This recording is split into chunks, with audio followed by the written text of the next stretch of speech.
राष्ट्रवादी कांग्रेस के अध्यक्ष शरद पवार ने अपनी राजनीतिक आत्मकथा में इस बात की धज्जियां उड़ाई हैं कि आत्मविश्वास से भरी बीजेपी 2019 के विधानसभा चुनाव में अपने दम पर बहुमत पाकर शिवसेना का बोझ उतारने पर उतारू है। दरअसल एनसीपी प्रमुख शरद पवार की किताब लोक माझे सांगाती का विमोचन 2 मई को हो रहा है। मीडिया रिपोर्ट्स के मुताबिक माना जा रहा है कि इस किताब में 2019 के बाद से महाराष्ट्र में राजनीतिक घटनाओं और सत्ता संघर्ष पर टिप्पणी की गई है। साथ ही इस किताब में महाविकास अघाड़ी के जन्म की कहानी भी शरद पवार ने बताई है।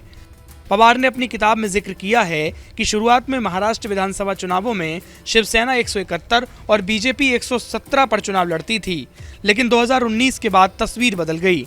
2019 में शिवसेना ने 124 सीटों पर और बीजेपी ने 164 सीटों पर चुनाव लड़ा।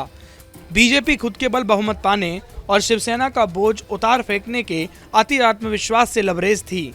नारायण राणे शिवसेना की दृष्टि से गद्दार थे, लेकिन उन्हें बीजेपी में मर्ज करके बीजेपी ने शिवसेना के जख्मों पर नमक छिड़कने का काम किया। पवार ने अपनी किताब में ये भी लिखा कि 2019 में राज्य विधानसभा की 50 सीटों पर बागियों ने चुनौती दी थी। इनमें से ज्यादातर बागी बीजेपी नेताओं की शह पर और पार्टी के आशीर्वाद से ही बागी के रूप में चुनाव मैदान में थे। रिपोर्ट के मुताबिक पवार ने अपनी किताब में लिखा कि नरेंद्र मोदी और अमित शाह की बॉडी लैंग्वेज और बयानों में शिवसेना के प्रति कोई सहानुभूति नजर नहीं आ रही थी, लेकिन शिवसेना की बीजेपी से पहले की तरह अपेक्षाएं थीं।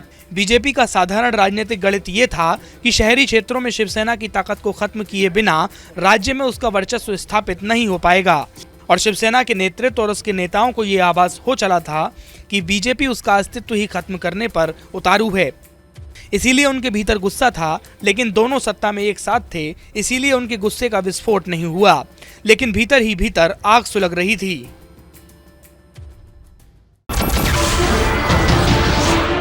नमस्कार, मैं हूं मानक गुप्ता। अगर आपको हमारा ये वीडियो पसंद आया हो तो इसे लाइक और शेयर जरूर करें, और हाँ, हमें सब्सक्राइब और फॉलो करना ना भूलें ताकि आप देश और दुनिया की कोई खबर मिस ना करें। तो जुड़े रहिए हमारे साथ और देखते रहिए न्यूज़ 24।